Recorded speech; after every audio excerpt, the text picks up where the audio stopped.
Okay, so it looks like we've got a good number of people here. So why don't we begin? My name is Emily McKibben. I'm the Associate Director and Senior Curator at the MacLaren Art Centre here in Barrie, and I'm delighted to be joined by Michael Farnan and Leah Decter today for our discussion about Michael's exhibition, Canoe Fight, which is currently slated to open in June when we're able to reopen safely to the public.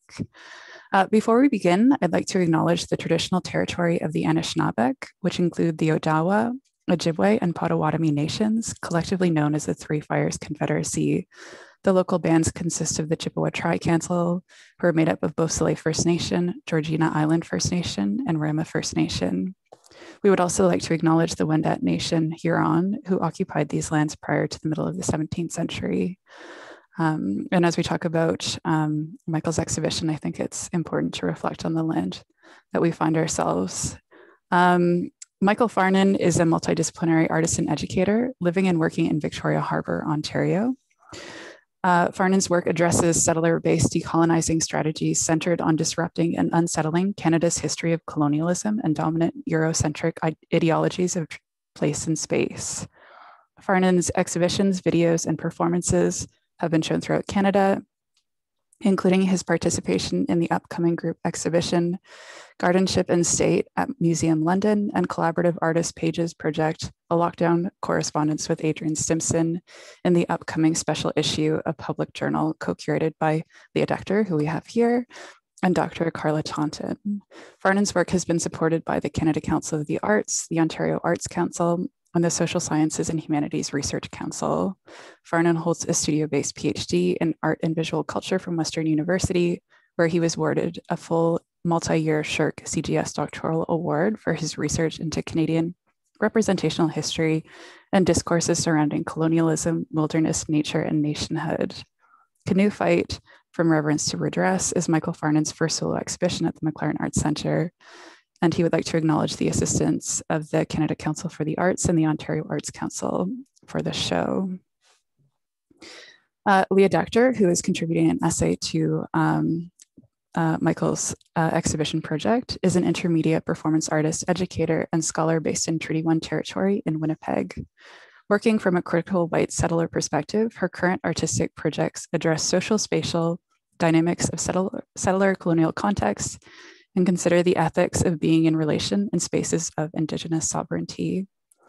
Decter has exhibited, presented, and screened her artwork widely in Canada, including at the Winnipeg Art Gallery, Plug-in ICA, Dunlop Art Gallery, Mackenzie Art Gallery, Trinity Square Video, Kamloops Art Gallery, and Grunt Gallery, and internationally in the US, UK, Germany, Malta, Netherlands, India, and Australia. Her writing has been published in the Journal of Critical Race Inquiry, The Land We Are, Artists and Writers Unsettled the Politics of Reconciliation, Canadian Theatre Review, Liminalities, a Journal of Performance Studies, and Fuse Magazine's To Colonial Aesthetics issue. She is currently co-editing a special issue of Public Journal with Dr. Carla Taunton. Decter holds a PhD in Cultural Studies from Queen's University and an MFA in New Media from Transart Institute. In 2017, she was a visiting research fellow at University of New South Wales National Institute for Experimental Arts in Sydney, Australia. From 2019 to 2020, she was a Shirk postdoctoral fellow in theatre and performance studies at York University's Sensorium Centre for Digital Arts and Technology. And she is currently the Canada Research Chair in Creative Technologies and co-director for the Centre for Intermediate Art and Decolonial Expression at NSCAD University. So we're delighted to have them both here for this discussion. Ordinarily, we would schedule a talk when the exhibition is up, filled with beautiful exhibition views, but unfortunately, due to the pandemic, we had to cancel the installation midway through, and we'll return to the work of getting the show up once we can safely do so. So I invite you to stay tuned and keep track of our website for updates on Michael's project.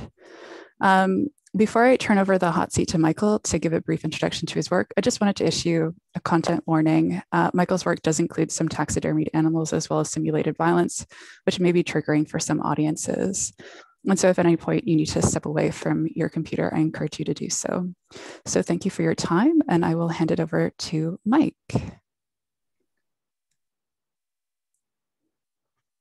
Hi everyone. Sorry, I was just texting because a very important person to the Canoe Fight project was having trouble getting on. So I'd just like to acknowledge, beyond the Ontario Arts Council and Canada Council, Kathy Foote was a huge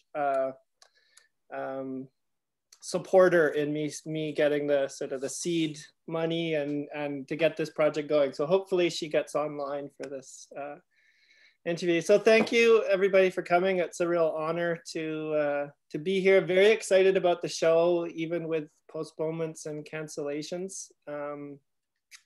And very excited to be here with Leah, an old friend and collaborator and mentor, and with Emily. I've worked with her and at the MacLaren for a very long time. So setting up shows, teaching classes. So it's pretty exciting for me to have a show there. And yeah, they have to set it up on their own because I leave for tree planting on Monday for about 8 weeks. So unfortunately I wasn't able to do the install, but we have a fair bit of the work to show you today. So yeah, I was thinking, because if everybody sort of has a coffee or a drink and wants to kind of settle into watching about 5 minutes of video, I thought I could start with showing the Canoe Fight video. I sort of made I've never really made a trailer for this thing. So last night I kind of pieced together about 5 minutes with to one of the sort of the title songs. So perhaps I'll show the video first and then sort of introduce the players and the actors and musicians who were involved.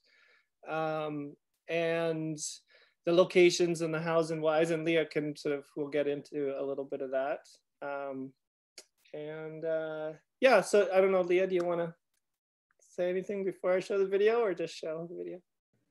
No, I think go ahead and introduce how you would like, and then we can go from there. Okay, and so the video, just so everybody knows, is about 33 minutes long. A bit of a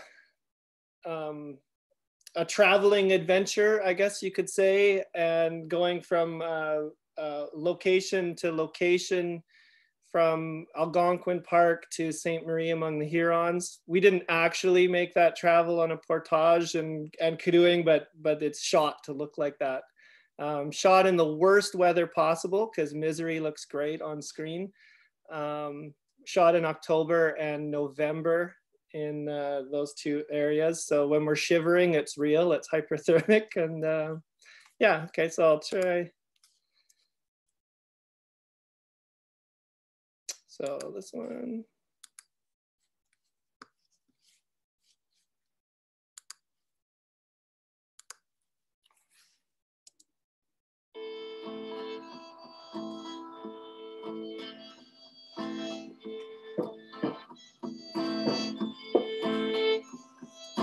Land of the silver birch, home of the beaver, where still the mighty moose wanders at will. Blue lake and rocky shore, I will return once more. Boom diddy boom boom, boom diddy boom boom, boom diddy boom boom boom. Boom diddy boom boom, boom diddy boom boom, boom diddy boom boom boom.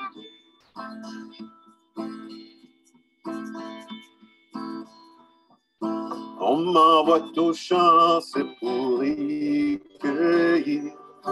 On m'envoie au champ, c'est pour y cueillir.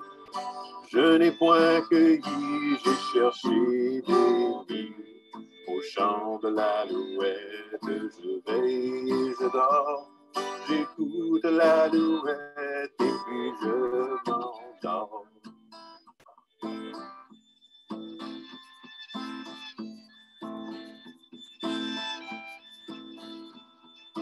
Deep in the forest, down in the lowland, my heart cries out for you, hills of the north.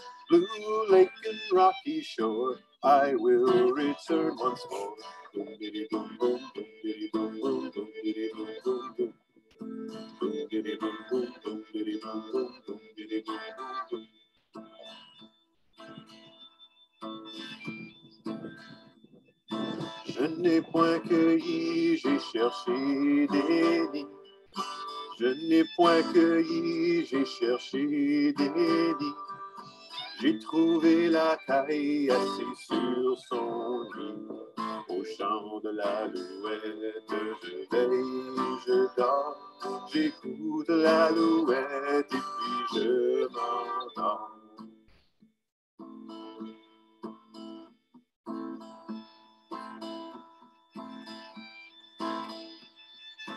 High on a rocky ledge, watching the sunrise, close to the water's edge, silent and still. Blue lake and rocky shore, I will return once more. Boom diddy boom boom, boom diddy boom boom, boom diddy boom boom boom. Boom diddy boom boom, boom diddy boom boom, boom diddy boom boom boom.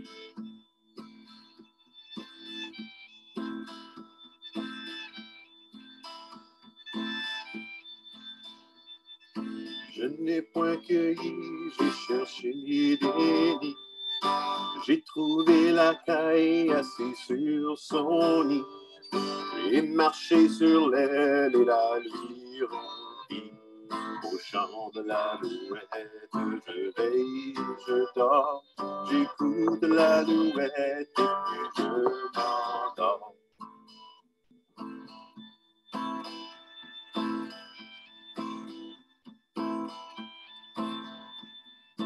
My paddles keen and bright, flashing with silver, follow the wild goose down, dip, dip, and swing.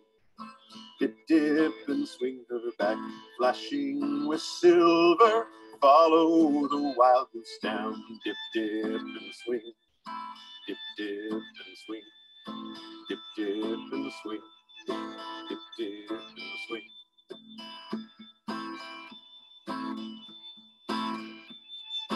Là le bon vent, là le joli vent, là le bon vent, mamie m'appelle. Là le bon vent, là le joli vent, là le bon vent, mamie m'attend.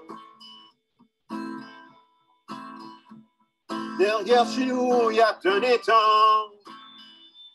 Trois beaux canards s'en vont baignant. Le fils du roi s'en va chassant. Là le bon vent, là le joli vent, là le bon vent, mamie m'appelle. Là le bon vent, là le joli vent, là le bon vent, mamie m'attend.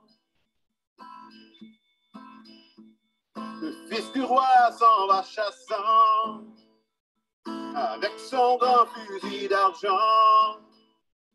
Puis à le noir, tu as le blanc. Là le bon vent, là le joli vent, là le bon vent, mamie m'appelle. Là le bon vent, là le joli vent, là le bon vent, mamie m'attend.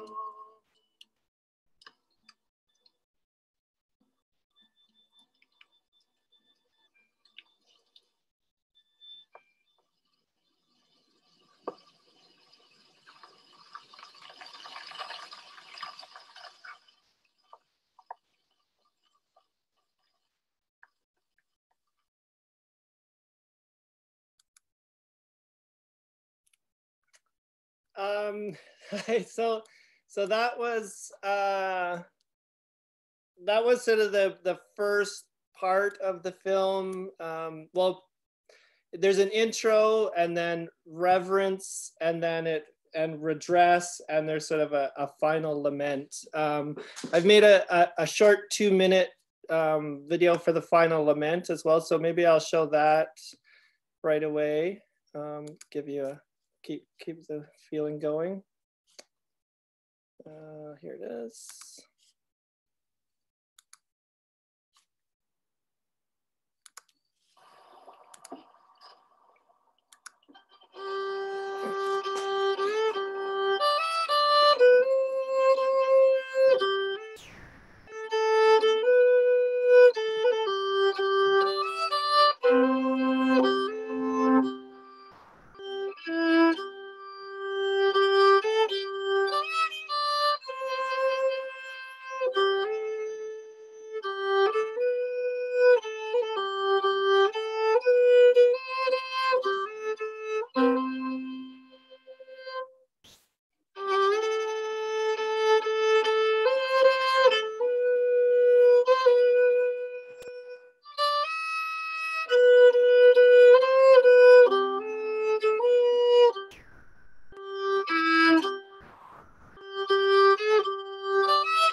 So some of you might in the audience might recognize yourselves behind those masks.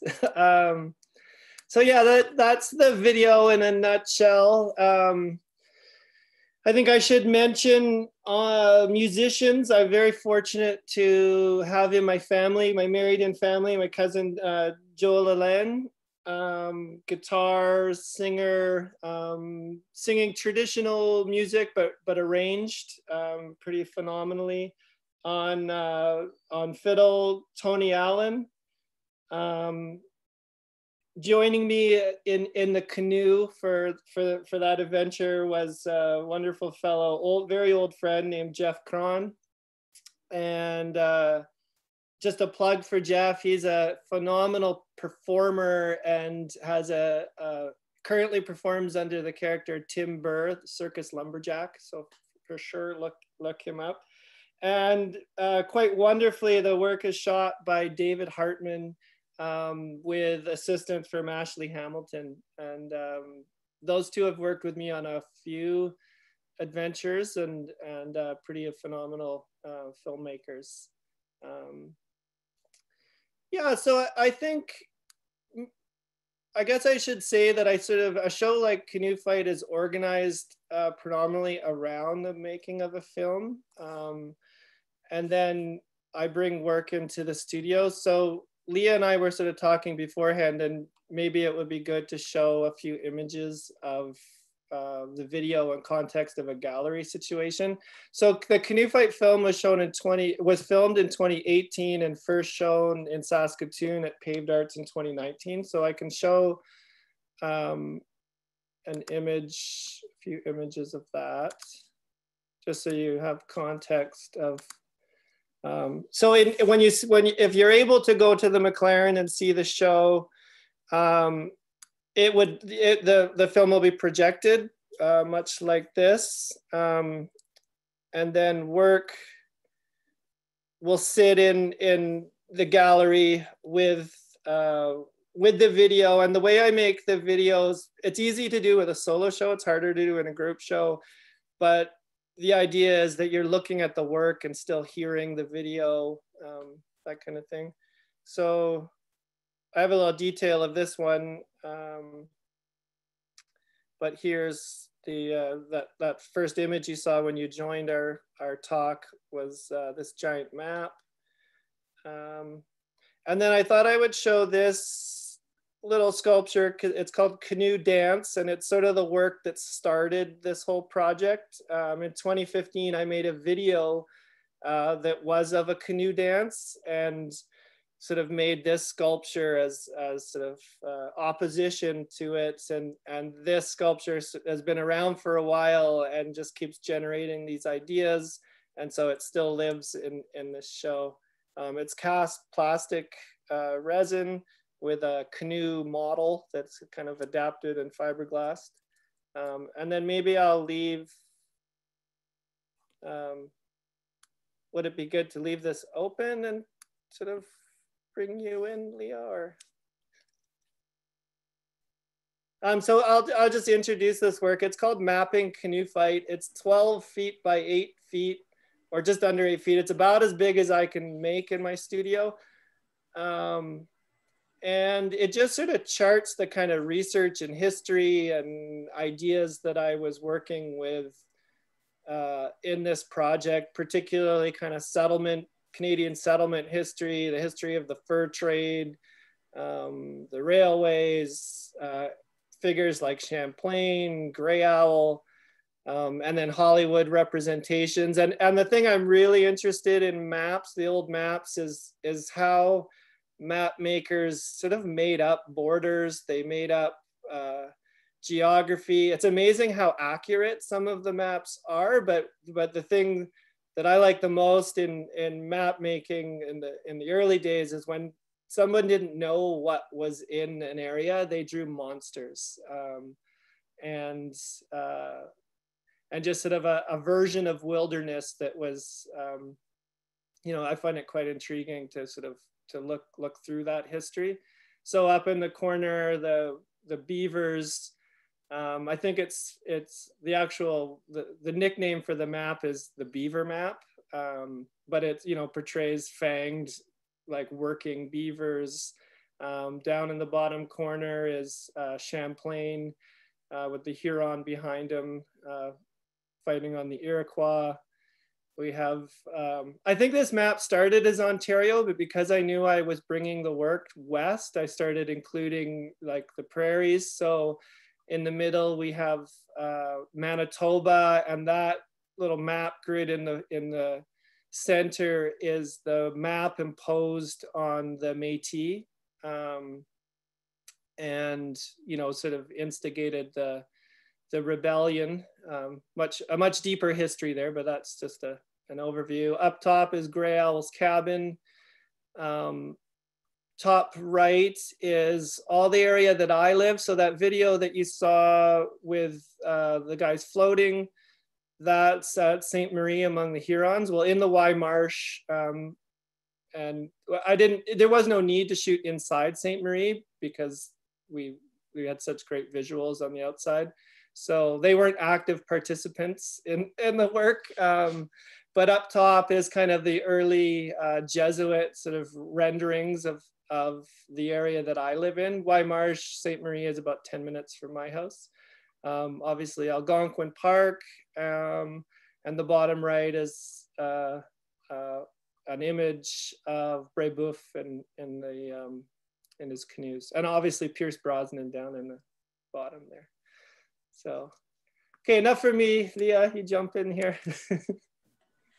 Okay, thanks. Thanks for showing the work and talking a bit about it. And I have to say, my computer crashed during the introductions, so I missed a few moments of that. Apologies for that. And I just want to begin by thanking Emily and the MacLaren for inviting me, and also just to say that I'm speaking to you from Winnipeg, and that's Treaty 1 territory, which is the territory of the Cree, Oji-Cree, Anishinaabe, Dene, Dakota, and Métis nations. So just to situate myself, I look out from my office window here at the Red River. But yeah, to kind of move on from Michael's discussion of his work, I'm interested. We saw the small scale sculpture that you said had led to the Canoe Fight video and the extended work around it. Can you talk a bit about what you wanted to pull out from the sculpture and explore further in this video? Sort of what's the lineage from the sculpture to this video? Yeah, okay, so back in 2015, the Aurelia Museum did a show called Nation to Nation, and I was invited to do a work around from the settler perspective on the fishing weirs that are there in Aurelia, and between Lake Simcoe and Couchiching.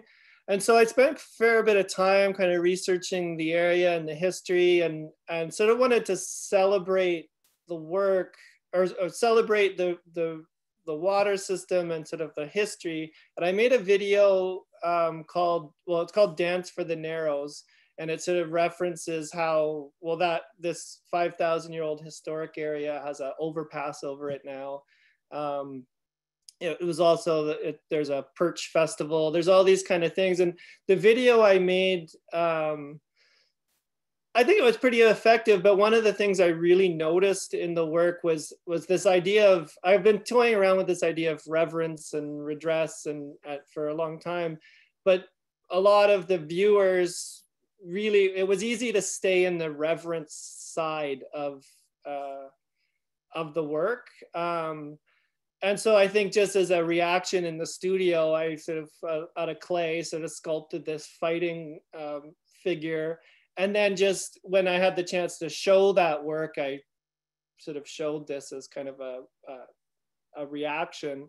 But for, a couple of few years, I just sort of kept this idea of the fight around, and then got a chance to with you, actually. You were filming on Canoe Lake, and you with David Hartman, and you invited me to participate, just like to help you out, but also invite me to shoot a day or two of film. So we did some test footage up there of the fight, and it really worked, but I still didn't know what to do with the work. And it was actually, funny enough, it was at my daughter's birthday before COVID was a thing and we could have people over. And one of our friends, I was telling him about shooting this work, and when I said reverence to redress, he said, "Oh, it sounds like a canoe trip." And so that actually sparked the whole, and I mean, I guess I should say that's usually how most of the work is developed. You have an idea and then you hear something, see something, and yeah. And so once I started imagining it as a trip, then I understood, at least intuitively, how to link different locations.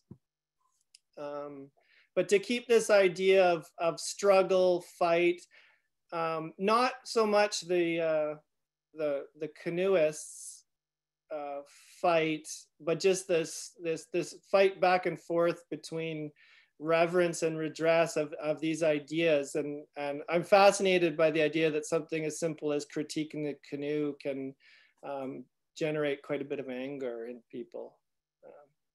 So. Do you want to talk more about that? I mean, your work often is using these familiar Canadian icons and things that Canadians really hold dear, and kind of using it as a way to critique even the fact that these icons are seen as Canadian, and you know, to think about colonial appropriation and the dominance of colonial narratives.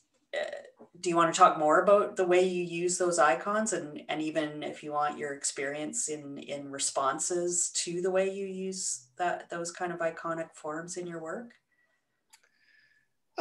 Yeah, sure. And direct me if I kind of go off topic or don't quite answer. I think ultimately my work is, you know, I was thinking about this the other day. I think it's autobiographical in the sense that I learned a long time ago that, you know, the only voice or story I can tell with authority is my own. So I use the symbols and histories that I've grown up with, and I think I've been pretty invested in Canadiana and Canadian history.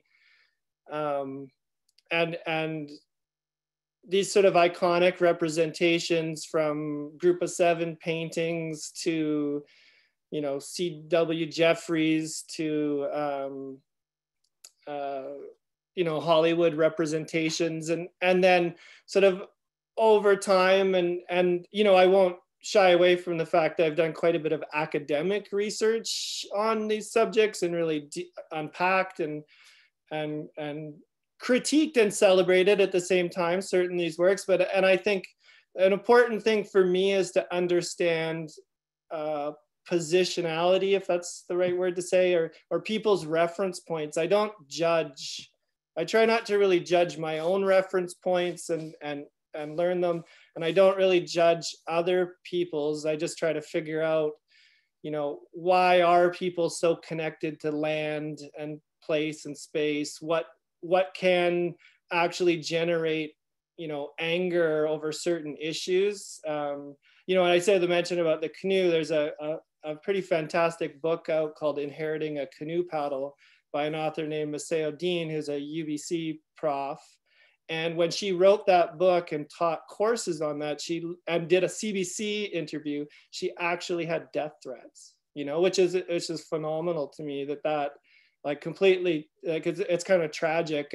And throughout my life, I've had that kind of anger spoken back to me if I question traditions and histories, and seen it by numerous friends, colleagues, particularly when, you know, if immigrant and Indigenous nations and people step back and kick back against dominant narratives, then we really see you really see the vitriol and outright racism that is in this country. And I think just the way I grew up, I moved around a lot. I'm a first generation Canadian. My parents are my mom's still a landed immigrant. She still doesn't have her Canadian citizenship.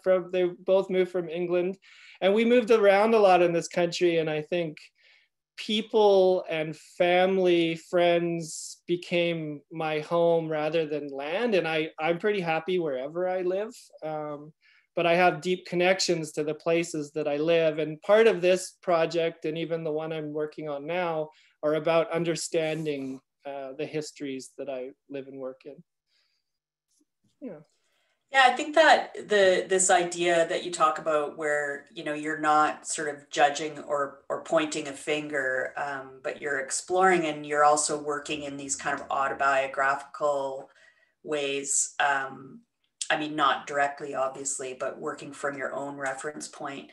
And yeah, I think it's interesting the way that you place yourself within the work in those ways that you talked about. And in the video, that's the central aspect of the exhibition, you're also placing yourself in the, you know, the frame, essentially. And I mean, sometimes, you know, I know you have recurring characters, some of which you embody, some of which you don't.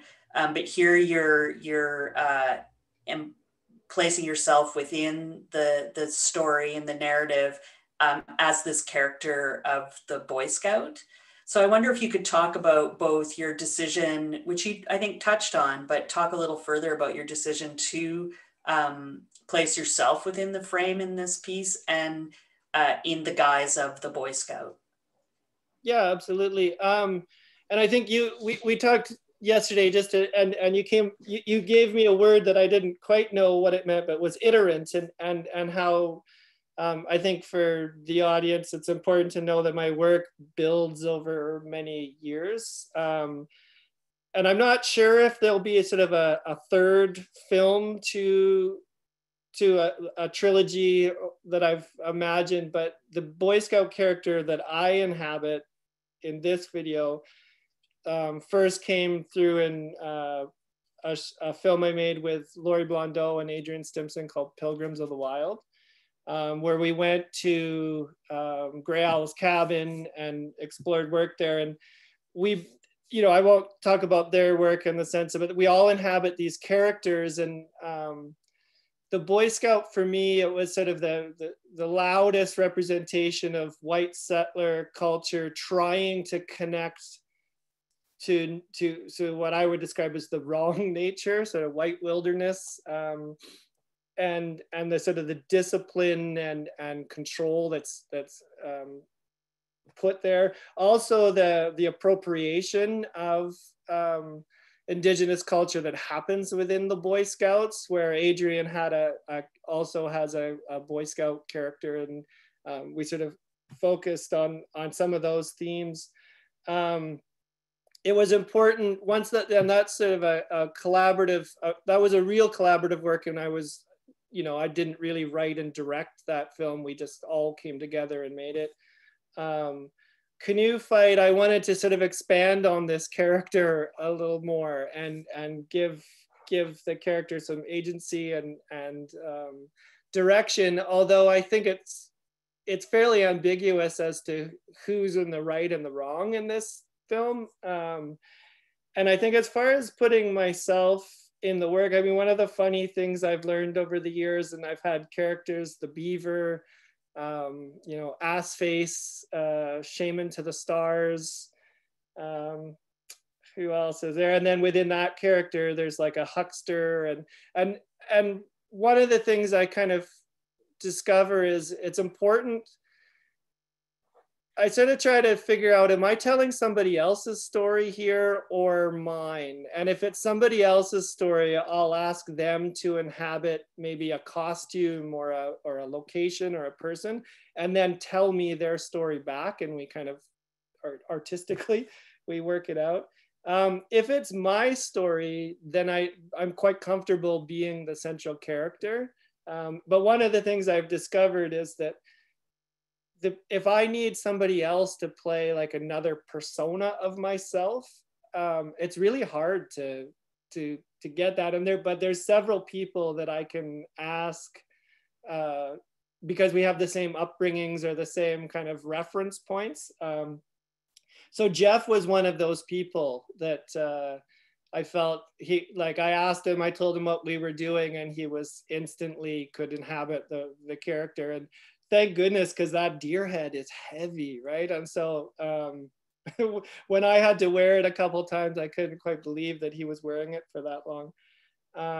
So yeah, I think that's sort of how I think of the characters. And the Boy Scout, I mean, I was never a Boy Scout, but I grew up in that kind of environment and culture and those reference points. And I try to really bring those reference points in my drawings and the prints, like these first aid guides and canoeing guides and camping guides, these kind of rules that are created around experiencing nature and wilderness.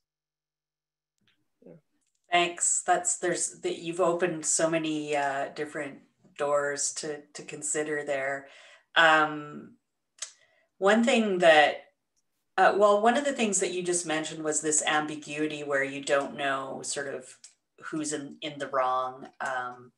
If I'm not spoilering, you really don't even know what happens in the end. Like, it's nicely ambiguous, this negotiation or this tension between the two characters. And I think one aspect of that is the way that it goes back and forth between acts of aggression and then these kind of acts of camaraderie or care, really. So I'm interested in what you're getting at there. Can you talk more about that sort of tension? I think we all live within that tension. On a personal level, and then on a macro level of community and nationhood, in the sense that I think it's okay to fight for your beliefs and fight.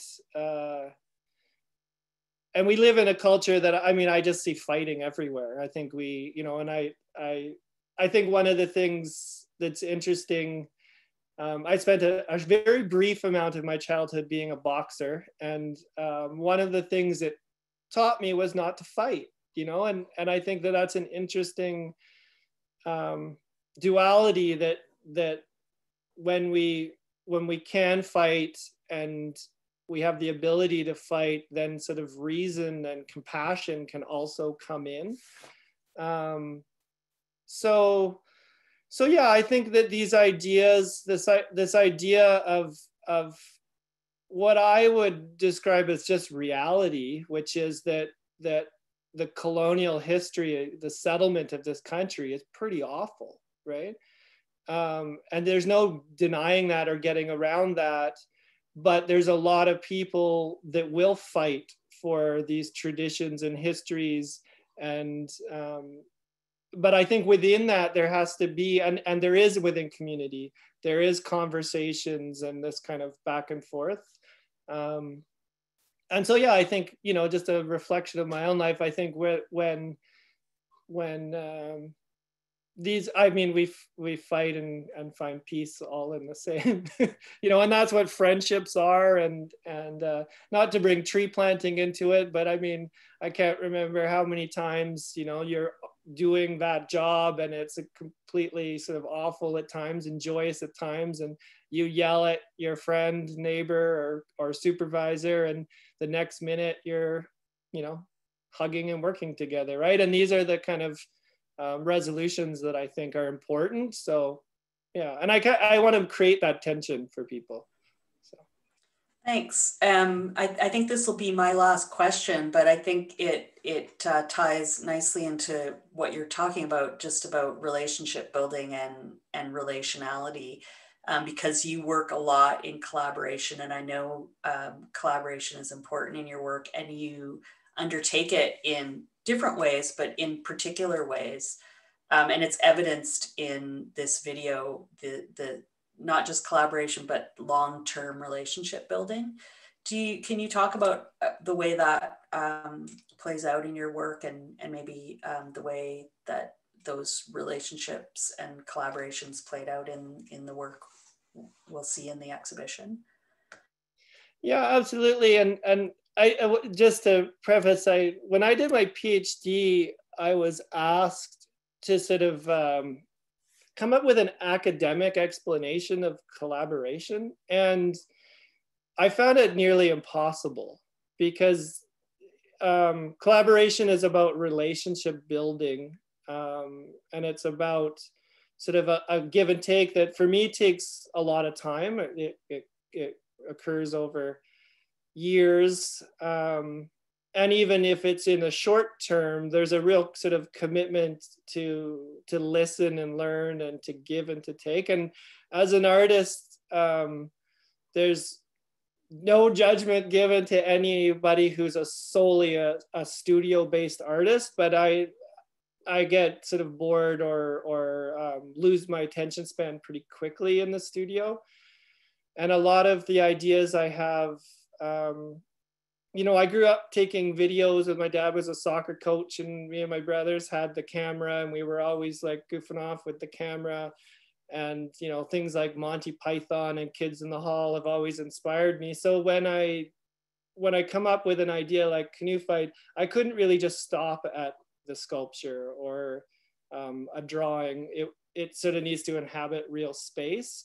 And as an artist, I think my real ambitions are to use art to create adventures and to meet people and to do work and you know, to come up with ideas or sort of opportunities that allow me to work with the people that inspire me, whether I know them already or not. So, you know, there's always a little bit of the nervous call the first time to ask if someone would work with you on a project and kind of selling them on an idea. But, you know, surprisingly, well, I shouldn't say surprisingly, there's a lot of amazing people doing pretty amazing work that I'm quite interested in. And so yeah, I try to use art as a vessel for that. And I should say I've struggled a little bit in this, the pandemic lockdown, because I've had 2 collaborative projects canceled.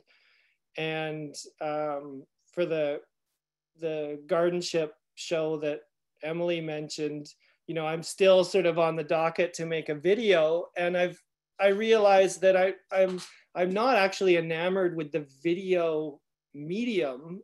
I use it as a tool to create works like this and to get out and meet people, work with people, and get to locations I'd like to explore. So it's been a real challenge to kind of revisit a bit of my practice and work solely like either in the studio or just me as a, you know, my most recent work, I've included my kids. My wife Jen's taken some of the photos for me while I'm dressed in some outfit. And yeah, it's been interesting. But the collaboration aspect is something that I think will just continue for me, and hopefully get into the point of sort of creating residencies and just keep pushing that idea. Thanks. I think it's probably a good time with that to move to questions that I think Emily's gonna take over the reins here. Hey, Emily, should I just show a few of the extra works that are in the show? Yeah, I mean, you're welcome to do that while we answer questions, or Sure. we can. Okay, sounds great. So we had we had a couple of attendees raise their hands with questions. So if you would like to ask your question directly to Michael and to Leah, you're welcome to raise your hands, and I can elevate you to speaker status. So you can use your voice to do that. And then we have a couple of Q&As in the Q&A chat box. And so you're welcome to use that as well if you'd prefer not to turn on your mic. The first question is if Mike can speak to the painting behind him and the role of historic Canadian representational landscape painting within your critique. Absolutely, and I can put that up. So I just the work I'm showing you now is some screen prints that will be in the show, and I can go back and talk about those. So I'll start, before I get to the big painting, I can talk about these. So the group of 7 in particular is quite influential for me, but I'll be honest with you, I didn't know who they were until I moved to Montreal. As an undergrad, I was about 27, went to Concordia, and I remember distinctly someone one of my friends that worked in the coffee shop in the school told me that Tom Thompson was their favorite artist. And I sort of, like, when you're young and you're new at art school, you just pretend like you know everybody. And I had no idea who he was. I didn't recognize the name at all. I do, in reflection, recognize the imagery and having seen it growing up, but the group of 7 doesn't hold the same in BC and Saskatchewan. The group of 7 doesn't sit quite as reverentially as Ontario. But now that I live in Ontario and I'm invested in landscape painting and the history, I'm quite interested in the representation that they portray of an empty wilderness. And again, I don't have a real critique of the group of 7, in the sense that I'm still a fan. I mean, I do have a critique of the group of 7, but I should say I'm still a fan of their work. And I can empathize and understand the ideas that they were trying to push forward, but ultimately a lot of the ideas are quite wrong-headed in a sense. And so the painting, when the show first was created, with just the drawing and the video, it was in a media center, and the video was the focus. When I got to see the gallery at the MacLaren, it's a much larger venue, and I started thinking about what to add to the work, and it made sense to move from drawing to painting. And so painting's a pretty huge part of my practice. Sometimes it gets forgotten and left in the dust. So a number of years ago, I started this field study project, and it was actually to fund, to raise some capital for that Pilgrims of the Wild film I mentioned. And I had this idea that, like the group of 7, I could go out and paint really quick, beautiful landscapes. Because whenever I go to the AGO or National Gallery, and you look at, or even Aurelia and the MacLaren, when you see these very small field study oil on panel work that they did, I just find the immediacy in the painting, it's quite spectacular. I discovered that what they can do in 30 minutes takes me about 3 months. So that's why sort of 50 paintings took 4 years instead of, I think they probably did it in 2 weeks. But I also knew that I wanted to create a really big work for the MacLaren. And I toyed around with the idea of doing another drawing, but then sort of with doing this kind of research on the field study, I sort of developed a kind of a painting style, and I thought I'd been doing a lot of training and was ready to do a large landscape. The painting in the middle is, it's in the field study, but I kind of, I guess I'm embracing my dreams and misspent youth and really exploring kind of the psychedelic side of art.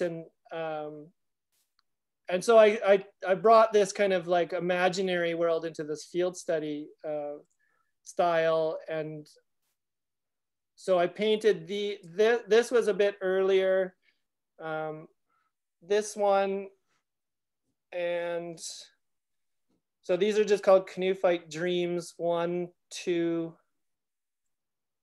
and 3. And so I was bringing ideas from the drawings and from the film into these paintings. And then these were done all at the same time as this one, which is the one you see behind me and when I'm not sharing the screen. It's called Canoe Fight Sunrise. And for this painting, I took a still from the video where we paddle around this island. A lot of the scenes in the video are shot around sort of NFB style. Like there's a lot of influences and references made to the way that these representations are happening. So I knew the painting needed to be that, but I also, part of the filming was around trying to capture a sunrise scene, which we inevitably, it's the opening scene where we paddle through the mist on Oxtongue Lake. But I just wanted to transpose that idea and just really have fun with painting and sort of work with technique, because I won't, as an artist, I'm really interested in just material and media. And this painting is a little bit of a reaction against that thick, gloopy, globbed on paint, a lot of texture and depth, which I love seeing in other people's paintings, but I struggle whenever I try it. So, this is a lot of thin washes. But I think painters, I'm always fascinated by, I know quite a few painters who see, I'll stop sharing here. I know of quite a few painters who they see the world through painting, and I find that quite fascinating. And whereas I think I see paintings, drawings, videos, and performances, and so I think bringing the painting into is important. Yeah, long answer. Maybe I didn't even answer, but. No, that was great. We had a question from Colin in the audience, but there are two Collins in the audience. So I'm wondering if the Colin who wants to answer or ask a question can put their hand up again so I can elevate them to speaker mode. Here we go. Okay. Hey, it's my brother. Hey. Yeah. So yes, Michael. Yeah. I wanted to ask you about the painting behind you, and some of it's been answered already. But I see that painting that kind of stands alone. Would you could do a series or shows with just painting of this kind of style of paintings, these big paintings and stuff? Yeah, it's a good question. I don't know, honestly. I think the painting that's behind me only happened because of the drawing, and the kind of techniques I tried to employ in drawing, and then try to bring those techniques into painting and back and forth. And the imagery from print and the experience of the film and doing the work. And so I'm not sure. I think paintings, I could definitely do more works like this, and I will, but I'm not sure if in an exhibition setting they'd ever sit alone. I don't know the answer to that one. We have a question through the Q&A panel, and that is, what has been some of the reactions to the show from Indigenous people? And I know because our show has yet to open to the public, maybe you want to talk about its presentation in Saskatoon, which I know is tied with the performance you were doing with Adrian Stimson and Laurie Blondeau. As far as, I mean, that's a fairly broad question, I suppose. I guess I would ask, which Indigenous people and like whose communities. This work really addresses settler culture and settlers' representation. So I suppose within this particular work, there's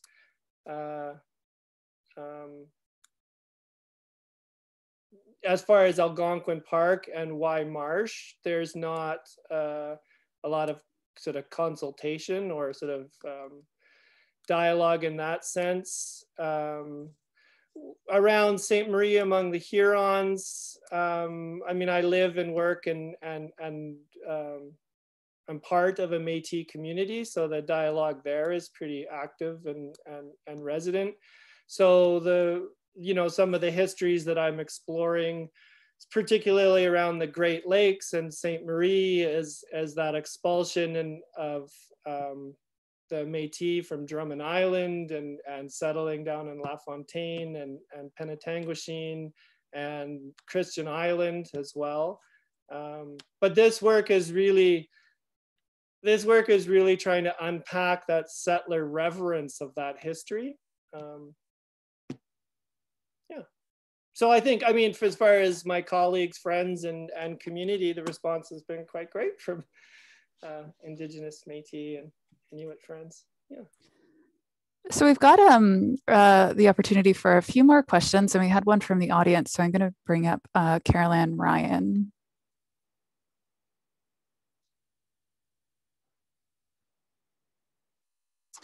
I think she's just unmuting there. Now, there were a few people that raised their hand earlier, but I wasn't sure if it was to ask questions or if it was a mistake. So if you do want to ask a question, feel free to put up your hand. And maybe while we're getting Carol Ann sorted, we have a question from Trevor that says, I know you live rurally and have been tree planting for decades, but are these paintings made out in the wilds or by photo afterwards? And also, I realize you take your family tree planting, are you able to paint while doing that? Hi, Trevor. Trevor is an old friend and wonderful, wonderful painter. So please look at his work. So I've done a little bit of plein air, but not too much. I went out to Beausoleil Island and painted out there, but predominantly everything's done from photos that I've taken, and then I paint them back in the studio.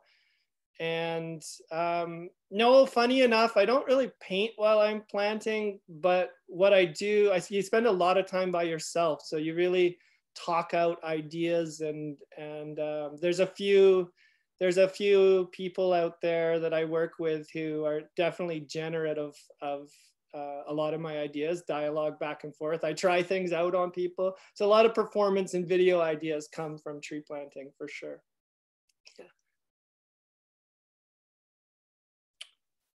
I see a question from Francis. Oh yes, this is a kind of follow-up question to her question about the Canadian representational painting styles that she asked earlier in the Q&A. She writes that the writhing quality in your work seems to mimic the fight you speak of in other works. That's a sort of interesting question, some of the tension that is in your work, because I know in addition to interrogating the idea of the canoe as a kind of exculpatory kind of Canadian settler myth, you also really love canoeing. And the Canoe Fight, it was also a chance to take a canoe trip with some people that you really enjoy spending time with.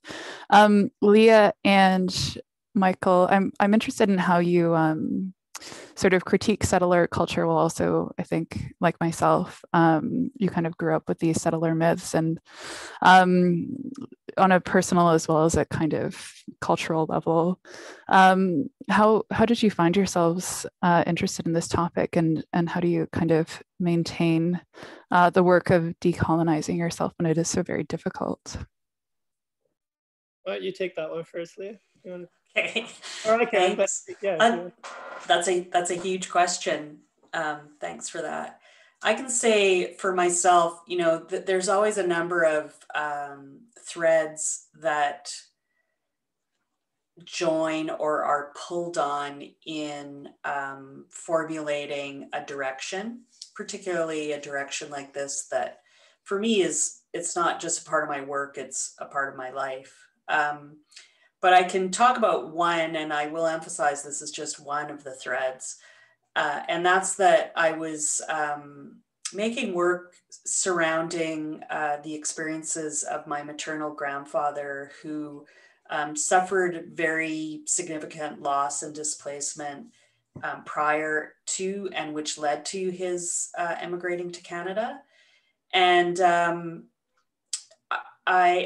systems of oppression that were ongoing from his lands in Poland and the Austro-Hungarian Empire as an Ashkenazi Jewish person. And so when I started thinking about those and digging into looking at those experiences of loss and displacement that are part of my history and familial ancestry, that really brought me to think about what are the ramifications of his seeking refuge or in some kind of emplacement in the lands that we call Canada. And so, I really started to pick apart what the ramifications of these arrivals were in terms of the colonial project and Indigenous dispossession. And then even when, in many cases, the people who were arriving had, no idea that they were being sort of brought in as part of a project of settlement, or what we might understand as invasion that's ongoing. And then that led me to think about what is my, how does that ring through the generations to my situation at the present as a white settler in these lands. And really that led me to think about and question, how do I enact the intergenerational responsibilities that flow from who I am, where I am. So that's really how it started. And I understood from very early on and was told in no uncertain terms that this kind of work it necessitates a commitment. So I was never interested in, here, I'm going to do some work about this topic. It's really about how to move to decolonial paradigms in all aspects of life for me. Yeah, thanks, Leah. And I mean, Leah's been a pretty great colleague and mentor for me over the years. I first saw her speak and work in 2012 while I was doing my PhD. And just really at the time, I mean, I was already sort of trying to unpack Canadian settler culture, but I don't think I really had the kind of expressions or terminologies. And in fact, I mean, when I first heard the word settler, I really sort of rebelled against it and on a personal level. But one of the things that I had already been kind of working through was this idea of who people are in their communities and what the land and their connections represent, and sort of stereotypes and judgments and these kind of things, they don't really kind of fly and pass. And the way that you have to really explore these ideas is get to know people. And just, I said my dad was a soccer coach. I mean, we lived all over this country, and one of his passions was to bring soccer to the nation, into the rural communities and to the cities. And so growing up, I spent a lot of time traveling all across the prairies in BC, from towns, communities to reserves. And I saw a real, I guess I just grew up seeing a difference to the way things were represented and the way people actually lived, and the way communities agreed with each other or didn't, and became, around the construction of identity, which we all go through, and in our late teens and early 20s, I sort of became suspicious of that of that practice, and started to really critique and analyze those sort of setups, and in particular the way the nation is framed as this multicultural, benign sort of force that can bring people together, which I saw a lot of division. And the being in Quebec was a huge reference point for me, being from Saskatchewan and living in Quebec, and just seeing the animosity between French and English, but then also the camaraderie and companionship and collaboration between those things. And then, beginning my work with Adrian and Laurie definitely brought, sort of rounded out a way of storytelling where I was able to find a way to work with like-minded people that had different stories to tell, where we could bring everything together. And I think that's huge, is to find a way to speak as a collaborative unit. And then I think, and I'm doing the same work here in my home, just trying to understand the histories that I live in, and the region and the land that I am, and the family that I have, and understanding those histories. And I think, to me, that's what a decolonial practice is. It's just working through these histories, and being honest about, you know, the facts and the histories that you encounter, and being able to unpack them and challenge yourself and do the deep learning and listening that's needed to kind of, you know, build community, I guess. Yeah, and I echo a lot of what Michael says, and I'd like to add to that, you know, none of this work happens, you know, on my part as a white settler. This work has to happen in conversation and parallel and intersecting with, you know, Indigenous scholars, communities, colleagues, BIPOC scholars, communities, colleagues, et cetera, for that matter. And, you know, in a kind of ethic of listening to those movements and what are the goals and the intentions of those movements, and finding ways to contribute in, you know, generative ways, and again in conversation. And I think too, you know, always being sure, like we talked about earlier, not to be pointing a finger. For me, like, you know, I'm never pointing a finger that I'm not also pointing at myself. And that's part of this idea of, you know, being really unflinching about acting from who we are, where we are. Mm-hmm. And I think maybe I'll just add, I mean, I guess it goes back to that question of someone asked about this particular work and the Indigenous community.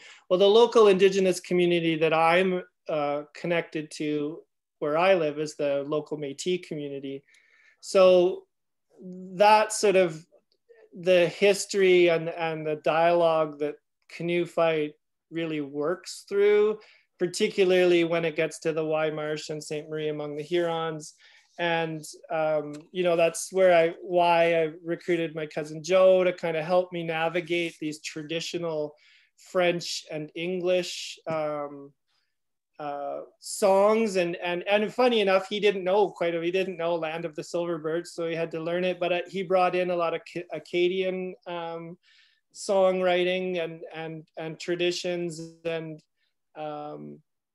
I think one of the things that this area that I live in, it's stuck in this kind of racist historical dialogue between the French and the English, the Indigenous communities, the Métis communities.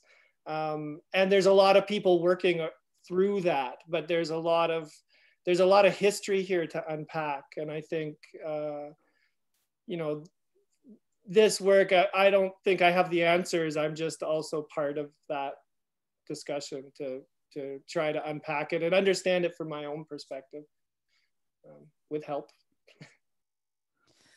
Well, I really appreciate both of your candor with that question. And Leah, it's been such a pleasure to meet you, because I know, as Michael and I talked about this project over the years, your work has been a touchstone for him.